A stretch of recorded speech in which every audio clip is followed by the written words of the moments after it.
Hello friends समस्त को मोर blog के बहुत बहुत स्वागत। आशा करुचे समस्ते भले थे खुशी रे थे।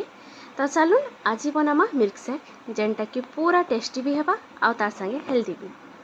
तो फ्रेंड्स आउ छुआ मान को तो बहुत पसंद आसी मिल्क शेकटा। छुआ मान को के बड़ मान भी पसंद आए आउ घरे जहाँ भी थिबा सेटा के लेकिन आमे बनामा।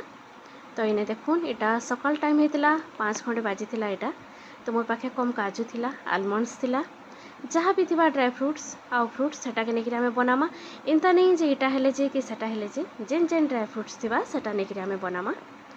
किसमिस थिला अखरोट थिला आउ तार संगे ये देखुन डेट्स खजूरी थिला आउ खजूर पेंडी भी नहीं पारबे कि एबे तो मिलू जे खजूरी सेटा भी नहीं पारबे आउ जहाँ थिबा सेटा के लेकिन आमे बनामा।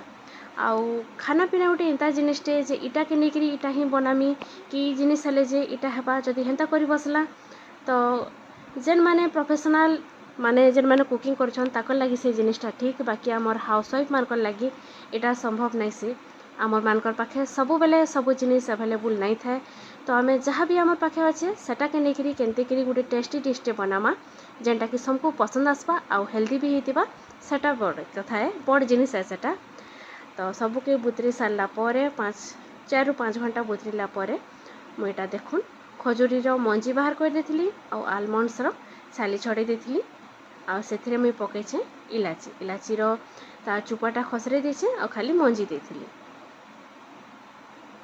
तो फ्रेंड्स आउ इने देखुन आउ मुई गुटे इने छोटे एप्पलटे थिला तो भाबली सेटा भी टिके देदेमी बोलिकी तो सेटा के भी काटिकी पकेछे आउ गुटे चामच चीनी पकेछे जेहेतु सबू आमर ड्राई फ्रुट्स रो फ्रुट्स रो मिठास भी आसबा तो ये बेसी चीनी नहीं पकई और से मुझे पकाली क्षीर आ सबके ग्राइंडिंग कर देली।